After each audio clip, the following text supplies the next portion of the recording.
Chris Tucker didn't want to be the poster child for smoking weed. He don't smoke weed like that. Right. He in the church. The Chris Tucker that we got now is Epstein Island Chris Tucker. Oh, not Smokey. Oh, You knew Jeffrey Epstein, didn't you? Yeah, I did. You know, we flew Bill Clinton and a lot of different, well, that was a humanitarian trip to Africa. Chris Tucker walked away from $10 million because of religion, but Katt Williams says that's not the real reason. What if the truth is tied to Jeffrey Epstein's island? Katt Williams is once again putting Chris Tucker under the spotlight after Tucker's name surfaced in newly released documents tied to that infamous island. For those who have been following him, Chris has often explained his distance from Hollywood as a choice rooted in his faith. He even walked away from a $10 million offer to reprise his role in Friday, claiming he could not align himself with the profanity and marijuana culture portrayed in the film. But Katt suggests there may be more to the story. He implies that religion might not be the full explanation, that perhaps Tucker is using it as a shield to cover something much deeper. After all, why would a rising star, sitting at the very peak of his career, make decisions that seem so contradictory unless there was another reason hidden from the public eye? Think back to last year when Katt appeared on Club Shay Shay and made a sharp statement. The Chris Tucker of today, he said, is nothing like the Chris Tucker we knew in the 90s. During that conversation, Katt even referenced the island, hinting that Tucker's shift might not just be about personal faith, but about something far more complicated. The Chris Tucker that we got now is Epstein Island Chris Tucker. Oh, not Smokey. Oh, Lord. Whew. If I didn't know no better, I'd tell you he's the greatest. I don't care what you say. But what exactly was Katt getting at? And how did Chris Tucker's name end up tangled in the Jeffrey E. scandal in the first place? To trace it back, you have to look at the early 2000s. That was when Tucker joined a humanitarian mission to Africa, and the travel arrangements placed him on none other than the infamous Lolita Express. When asked about that trip in more recent years, Chris explained that he had little knowledge at the time about who actually owned the plane or the darker controversies tied to it. In his words, it was simply about supporting a cause, not about the company he was unknowingly keeping. Jeffrey Epstein, didn't you? Yeah, I did. You know, we flew Bill Clinton and a lot of different, well, that was a humanitarian trip to Africa. Yeah. And I met him on that trip because it was his plane. I didn't know who plane we was getting on, but it was a whole bunch of dignitary people who was with a delegation. And yeah, I met him, and you know, you don't know people, what they do in their private lives, so yeah. When it comes to the whispers about him ever setting foot on that Caribbean island, Chris has been quick to dismiss them. The moment the question came up, he brushed it off with a laugh, making it clear that he wanted no part of those claims. But even in that laugh, people heard two very different things. Some felt it was the laugh of a man who found the whole idea ridiculous, who wanted to push away the baseless rumors without giving them too much energy. Others, however, thought the laughter was nervous, the kind that comes when someone is uncomfortable but does not want to reveal too much. That difference in perception is exactly what keeps his name alive in these discussions. Whenever celebrities are tied, even loosely, to something as dark as the allegations surrounding that island, the internet rarely lets go. Screenshots, flight logs, and blurry photos start circulating, with users connecting dots whether those dots really exist or not. In Chris's case, his association with figures like Bill Clinton, Jeffrey Epstein, and even his friendship with Michael Jackson has fueled speculation. People dig into old interviews, analyze his sudden retreat from Hollywood, and even bring up his reliance on faith as if it were evidence of something deeper. Chris, on the other hand, has never wavered in his stance. He has said time and again that his involvement in trips was strictly humanitarian, aimed at relief efforts and helping those in need, nothing more. Yet, the problem with the internet is that explanations do not always travel as fast as conspiracy theories.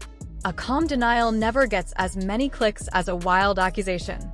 This is why, despite his clarity, the whispers never truly fade. Some argue that the very reason Chris keeps his life so private now is because he wants to protect himself and his family from constant scrutiny.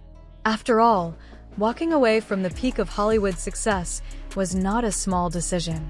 He was one of the most bankable stars of the late 1990s and early 2000s, commanding millions per movie. To step away at that point left many puzzled, and when people cannot find a straightforward answer, they often create their own stories. Critics point out that there are gaps in his narrative, years where Chris was rarely seen, moments when he was not linked to any project or public endeavor. For some, that absence looks like a conscious retreat, a man escaping from something he did not want to be part of. For others, it looks like guilt or at least a desire to stay out of the spotlight until enough time had passed. Supporters, however, defend him fiercely. They argue that Chris Tucker has always been someone who valued his principles over fame. They highlight that he never chased endorsements, did not build a scandal-driven career, and instead focused on reinventing his life through spirituality and service. To them, the accusations are nothing more than an attempt to pull down a man who chose a different path, one that Hollywood rarely forgives. The path of silence and withdrawal. The core of this debate is a larger question about how we treat public figures when rumors surface. Do we give them the benefit of the doubt, especially when no direct evidence is presented, or do we treat every denial as suspicious, assuming there must be something they are hiding? In Chris's case, this tension continues to shape his legacy. Whether he was simply a bystander who got tangled in messy associations or whether there is more to the story remains a matter of opinion.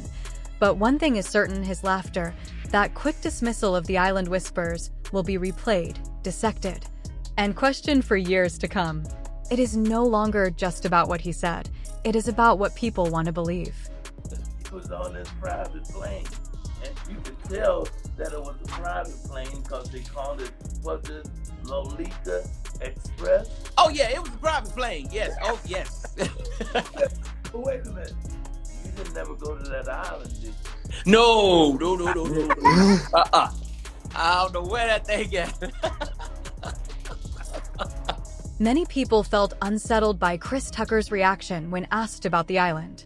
Instead of giving a clear answer, he laughed it off, and considering what the world has since learned about the horrific events tied to that circle, joking about it struck some as strange, according to Page 6. The humanitarian trip in question took place back in 2002. Chris, along with others, spent a week in South Africa visiting projects that supported AIDS patients.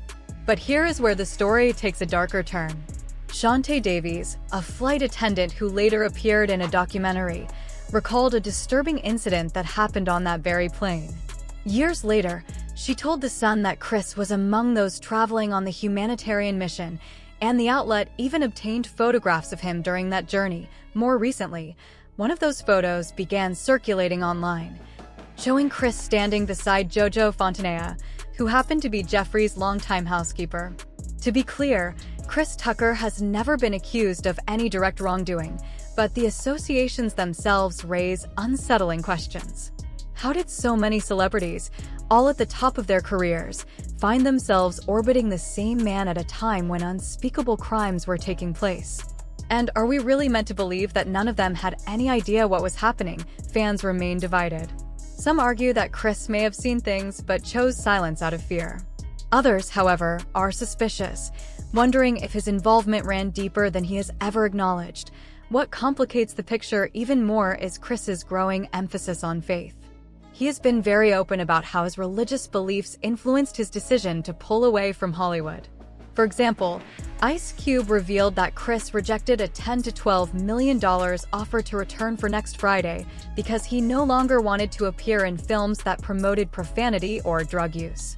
When a fan once suggested it was about money, Cube quickly clarified, saying, "We were ready to pay Chris Tucker $10 to $12 million to do next Friday, but he turned us down for religious reasons. He did not want to cuss or smoke weed on camera anymore." Since then, Chris has spoken more openly about his spiritual journey, describing how faith has shaped his growth both as a person and as a professional. Always knew God had his hands on my life, even though, and he showed me my purpose yeah, man, it just God just was opening doors, closing doors. But now as a man, my spirituality really helps me maneuver through life in a huge way, man. Think big decisions I have to make, challenges to go through. I have a foundation that I put it in God's hand. I don't try to do everything myself. This is where things start to get complicated. A growing number of fans and critics are beginning to question whether Chris Tucker's devotion to religion is as straightforward as it seems. Is he truly living by his faith, or could it be a shield, something to deflect attention from his past connections with questionable figures? When Katt Williams remarked that the Chris he once knew during the original Friday era is not the same Chris we see today, it sounded less like casual commentary and more like a jab. To some, it even hinted that this new religious Chris might not be so different from the one who boarded that infamous plane. For now, Chris has chosen silence. He has not clapped back at Katt, nor has he entertained the swirl of rumors, suggesting he wants no part in industry drama. But that silence leaves an unanswered question hanging in the air. Did Chris truly leave Hollywood to pursue a sincere spiritual path and escape the negativity around him? Or has religion simply become a convenient cover story to avoid uncomfortable accountability? On one side, there are fans who firmly defend him. They argue that Chris may have been exposed to disturbing realities in Hollywood, or even on that humanitarian trip, without personally participating in anything wrong. Perhaps he saw things that rattled him. The hidden parties, the whispered blackmail, the powerful figures involved. That alone could have been enough to make him walk away. One supporter put it this way: "I believe Chris." He admitted he was on a flight he thought was about humanitarian work and later found out who was really behind it. Nothing about his past suggests guilt. Another fan added, "Honestly, him knowing about the island would explain why he disappeared from the big screen for so long. He probably hated what he saw and decided to stay quiet before someone silenced him." Some even compare his retreat from Hollywood to Topher Grace's decision to distance himself from that 70s show after Danny Masterson's scandals. In this view, Chris's embrace of religion is not an act of hiding, it is survival. Perhaps faith became the only safe way to separate himself from the darkness of an industry that demanded silence from those who saw too much. I admire the fact that you're living your life right and setting a good example. And you go to church a lot. Oh man, every Sunday, every chance I get, man. You live in LA, I'm young, I'm black, I'm rich. I gotta have God on my side, man. The devil want me, man. Yes, but you do, right? You go with your family. You have a church here that you go to? Yeah, I go to church, man. You should come with me, man. You gotta come with me. Want me to go to that? Come on, George. One Sunday, man. You can blend in. You look black already, man. Come on, I heard you was.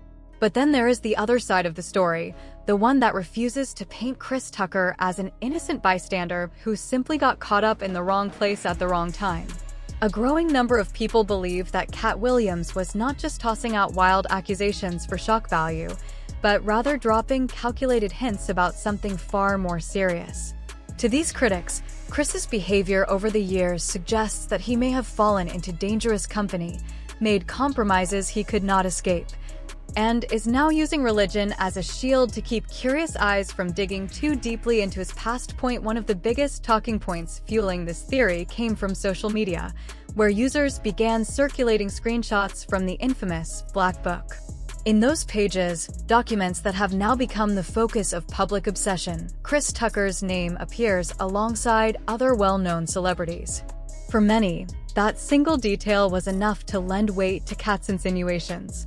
A post on X, formerly Twitter, went viral when one user wrote that this alone proves Katt was right all along. Not only did Chris board that plane, but he may have also set foot on the island itself. The speculation did not stop there. Another user pointed out that Katt had also name-dropped Michael Jackson during his Club Shay Shay interview, noting that Jackson's name too appeared in the unsealed documents. That user stirred the pot further by suggesting there had to be boys there too. I cannot think of any other reason Michael Jackson would have shown up. For those already skeptical of Chris, this was enough to raise eyebrows about his long and very public friendship with Jackson.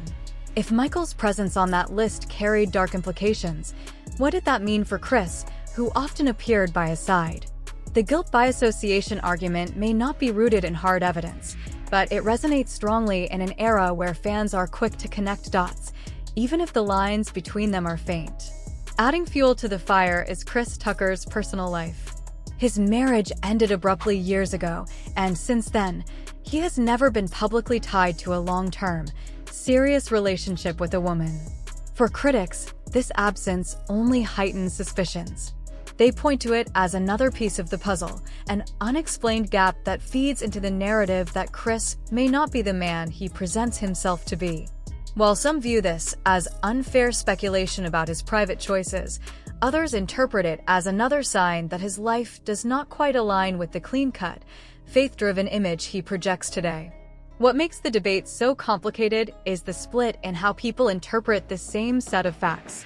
On one side are those who insist that Chris Tucker is guilty of nothing more than naivety.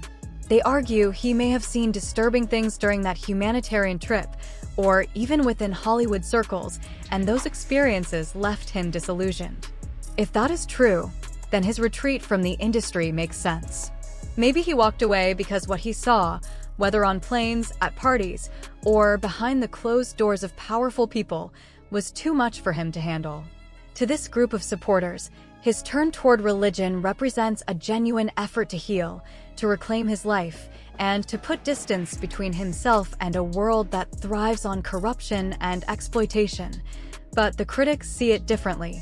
To them, Chris's embrace of faith is not so much a transformation as it is a disguise.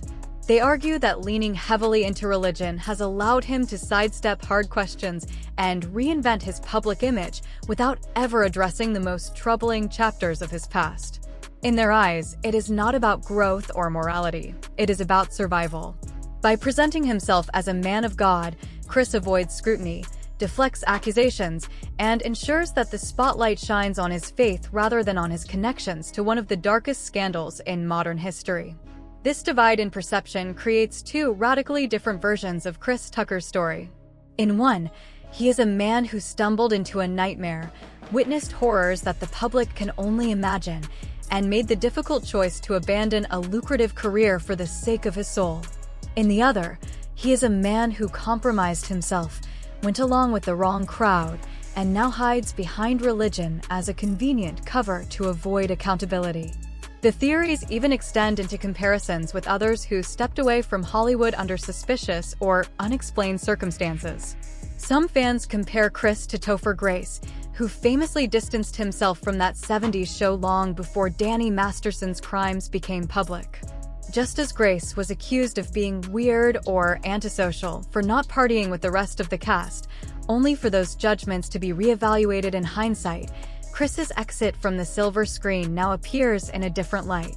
Was it the choice of a man disgusted by what he saw and determined to protect himself, or was it the escape route of someone who wanted to keep his own secrets buried?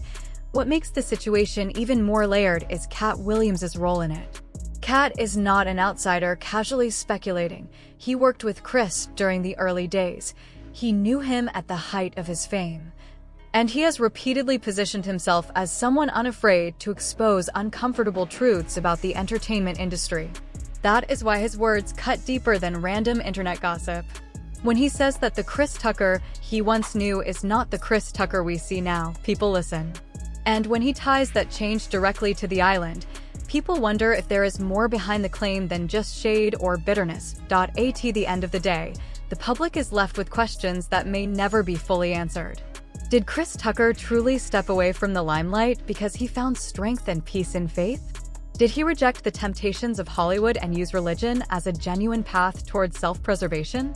Or is his spiritual journey just a carefully crafted shield designed to obscure a past that he hopes will never resurface? For now, Chris remains silent. He has not responded to Katt Williams, nor has he addressed the swirling rumors. And in that silence, fans are left to fill the gaps with their own interpretations, some charitable, others suspicious. What is clear, however, is that his story continues to spark debate, precisely because it sits at the uneasy intersection of fame, scandal, and faith.so. Where do you stand? Do you believe Chris Tucker walked away from Hollywood out of genuine conviction, disturbed by what he witnessed and determined to chart a new path? Or do you think there is more to his story? Truths he has yet to tell about that flight, that circle, and that island? Drop your thoughts in the comments below and do not miss the next deep dive.